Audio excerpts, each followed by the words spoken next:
Hello my dear friends, I welcome all of you to Vishnu classes.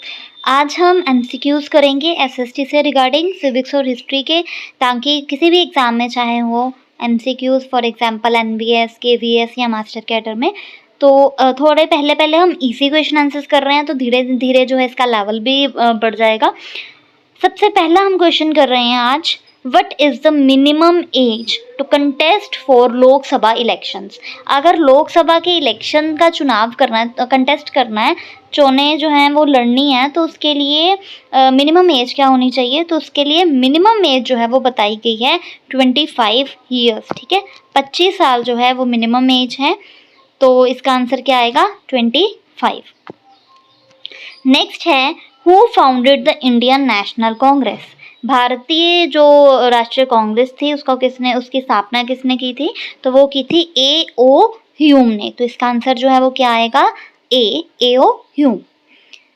Next question हम करते हैं, when did the quit India movement start.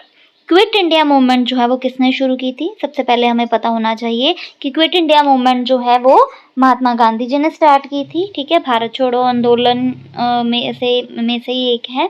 तो इसका answer क्या आएगा कि कब स्टार्ट की थी? वो था 1942। 1942 में जो है इंडिया में क्विट इंडिया मूवमेंट जो है वो स्टार्ट की गई थी, ताकि ब्रिटिशर्स जो हैं वो इंडिया को छोड़ दें और इंडिया में जो है स्वदेशी जो है वो चले। बायकॉट उस टाइम चल रहा था कि स्वराज रहे, इंडिया के ही रूल्स रेगुलेशंस जो हैं वो चलते रहें।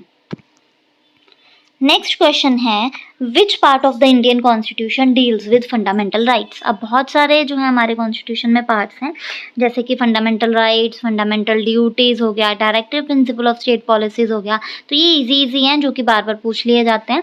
तो अगर हम बात करें इंडियन कॉन्स्टिट्यूशन जो है, इंडियन कॉन्स्टिट्यूशन में फंडामेंटल राइट्स जो है वो पार्ट 3 में आता है। और अगर हम बात करें directive principle of state policy की, तो वो पार्ट 4 में आता है। और अगर हम बात करें फंडामेंटल ड्यूटीज़ की, तो फंडामेंटल ड्यूटीज़ जो है वो पार्ट 4A में आता है। तो ये फंडामेंटल राइट्स जो मेन डील करते हैं इंडियन कॉन्स्टिट्यूशन को, तो वो पार्ट 3 में डील करते हैं। तो यहाँ पे इसका आंसर आएगा पार्ट 3।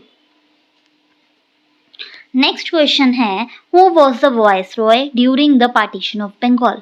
जब बंगाल का विभाजन जो है हुआ था 1905 में हुआ था। ये भी क्वेश्चन कई बार पूछ लिया जाता है कि बंगाल का विभाजन जो है वो कब हुआ था। तो वो हुआ था 1905 में। तो उस टाइम पे जो है वाइसरॉय कौन थे? तो उस टाइम पे वाइसरॉय थे लॉर्ड कर्जन। ठीक है, तो आपका आंसर आएगा A। कई बार जो है ये भी पूछ लिया जाता है कि हटा भी दी थी बंगाल के विभाजन, तो वो हटाई गई थी 1911 में।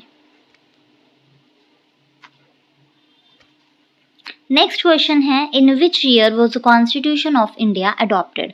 भारतीय संविधान जो है वो कब अडॉप्ट किया गया था? तो वो अडॉप्ट किया था 1949 में। अगर बाई चांस क्वेश्चन आए केम इन टू फोर्स, इम्प्लीमेंटेड या केम इन टू इफेक्ट, ऐसे क्वेश्चन आए, तो वो जो है इम्प्लीमेंट तब किया गया था 1950 में। तो इंडिया का कॉन्स्टिट्यूशन अडॉप्ट अगर हम बात करें तो 26 नवंबर 1949 को हुआ था। और अगर हम लागू करने की बात करें, इम्प्लीमेंट करने की बात करें, तो वो 26 जनवरी 1950 को हुआ था। ठीक है, तो इसका आंसर क्या आएगा? 1949। बी ऑप्शन जो है वो आएगा।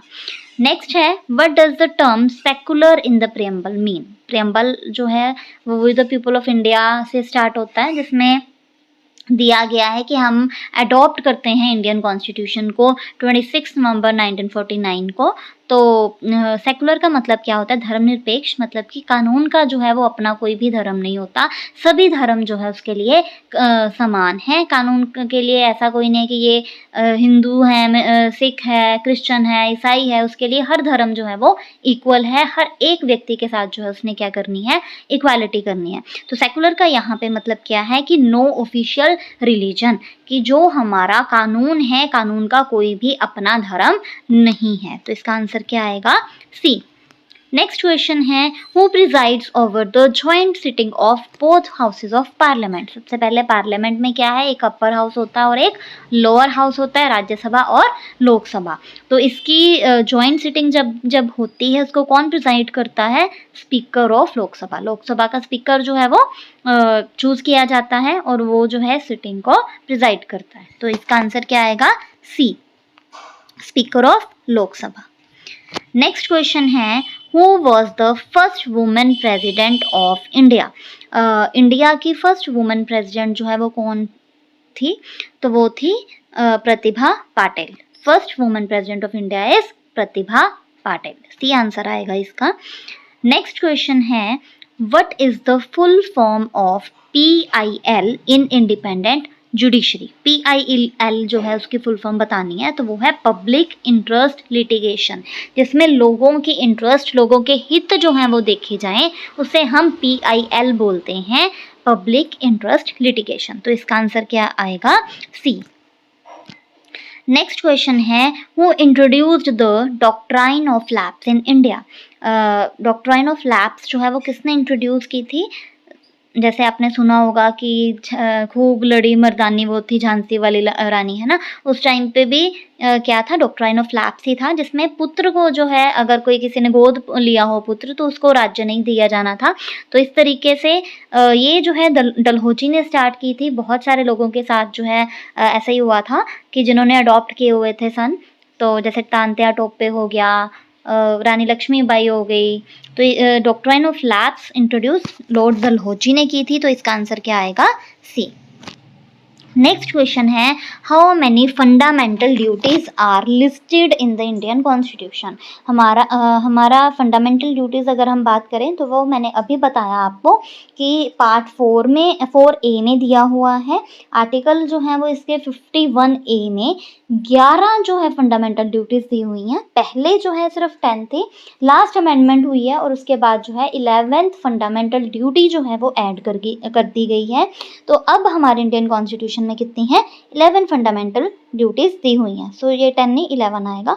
नेक्स्ट है, when was the Indian constitution enforced? अब वही बात हो गई, मैंने आपको बताया कि अगर इन्फोर्स की बात करें, अगर इफेक्ट की बात करें, अगर इम्प्लीमेंट की बात करें, तो वो क्या आएगा?